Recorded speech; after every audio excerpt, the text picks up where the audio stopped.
الأحاديث النبوية في فضائل الحج.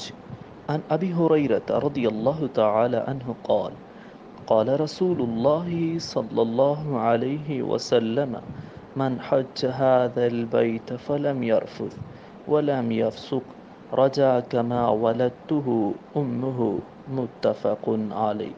عن أبي هريرة رضي الله تعالى عنه قال سئل النبي صلى الله عليه وسلم: أي الأعمال أفضل؟ قال: إيمان بالله ورسوله. قيل: ثم ماذا؟ قال: جهاد في سبيل الله. قيل: ثم ماذا؟ قال: حج مبرور. متفق عليه.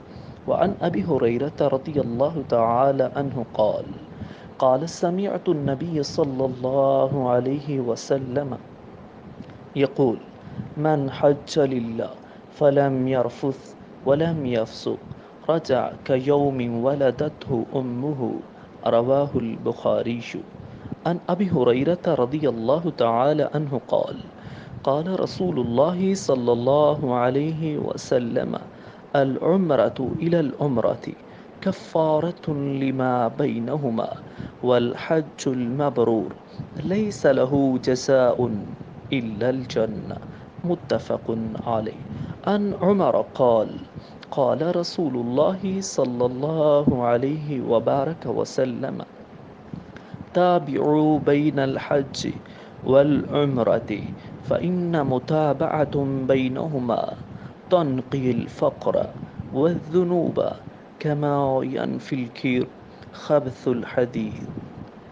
عن عبد الله بن مسعود رضي الله تعالى عنه قال قال رسول الله صلى الله عليه وبارك وسلم: تابعوا بين الحج والعمرة فإنهما ينفيان الفقر والذنوب كما ينفي الكير خبث الحديد والذهب والفضة، وليس للحجة المبرورة ثواب إلا الجنة.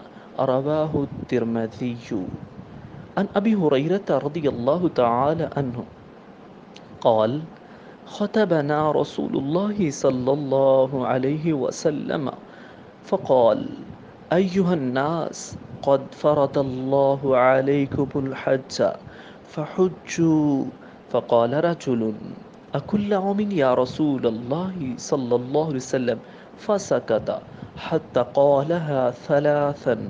فقال رسول الله صلى الله عليه وسلم: لو قلت نعم لوجبت ولما استطعتم.